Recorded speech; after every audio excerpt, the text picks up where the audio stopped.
திண்டுக்கல் மாநகராட்சியில் 17 கோடி ரூபாய் ஊழல் நடைபெற்றதாக எழுந்த புகாரில் அப்போதைய ஆணையர் உட்பட 5 அதிகாரிகள் மற்றும் தனியார் நிறுவன உரிமையாளர் மீது லஞ்ச ஒழிப்புத்துறை வழக்கு பதிவு செய்தது.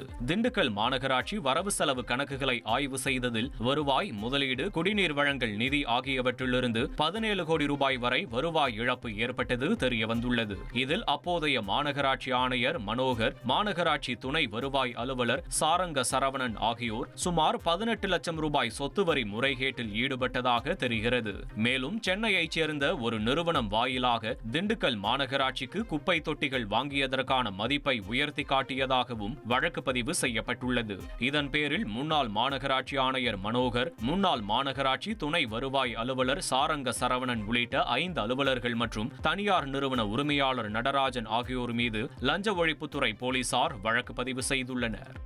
சேலம் மேட்டூர் அனல் மின் நிலைய உலர் சாம்பல் விற்பனை முறைகேடு வழக்கில் உரிய ஆவணங்களுடன் நேரில் ஆஜராகுமாறு தமிழக மின் உற்பத்தி மற்றும் பகிர்மான கழக இயக்குநருக்கு சென்னை உயர்நீதிமன்றம் உத்தரவிட்டுள்ளது.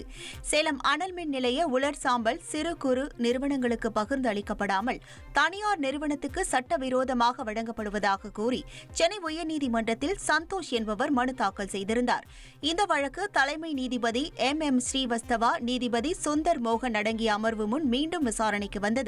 அப்போது உலர் சாம்பல் ஒதுக்கீடு தொடர்பான ஆவணங்களை தாக்கல் செய்ய உத்தரவிட்டும் தாக்கல் செய்யப்படாததை சுட்டிக்காட்டிய நீதிபதிகள் குறிப்பிட்ட நிறுவனத்துடன் மின்வாரிய அதிகாரிகள் கைகோர்த்து செயல்படுவதற்கான முகாந்திரம் உள்ளதாக கருத்து தெரிவித்தனர். மேலும் இந்த விவகாரத்தில் மின் உற்பத்தி மற்றும் பகிர்மான கழக இயக்குநர் செவ்வாய்க்கிழமை ஆவணங்களுடன் ஆஜராகும்படி நீதிபதிகள் உத்தரவிட்டனர்.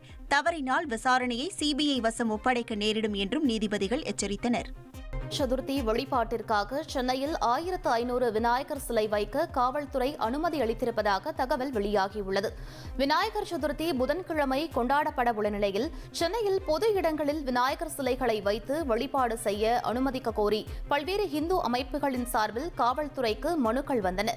சுமார் 2000 சிலைகளை வைக்க அனுமதி கோரியுள்ளதாக கூறப்படும் நிலையில் இதுவரை 1500 சிலைகளை வைத்து வழிபட அனுமதி வழங்கியிருப்பதாக காவல்துறை தரப்பில் தகவல் வெளியாகியுள்ளது.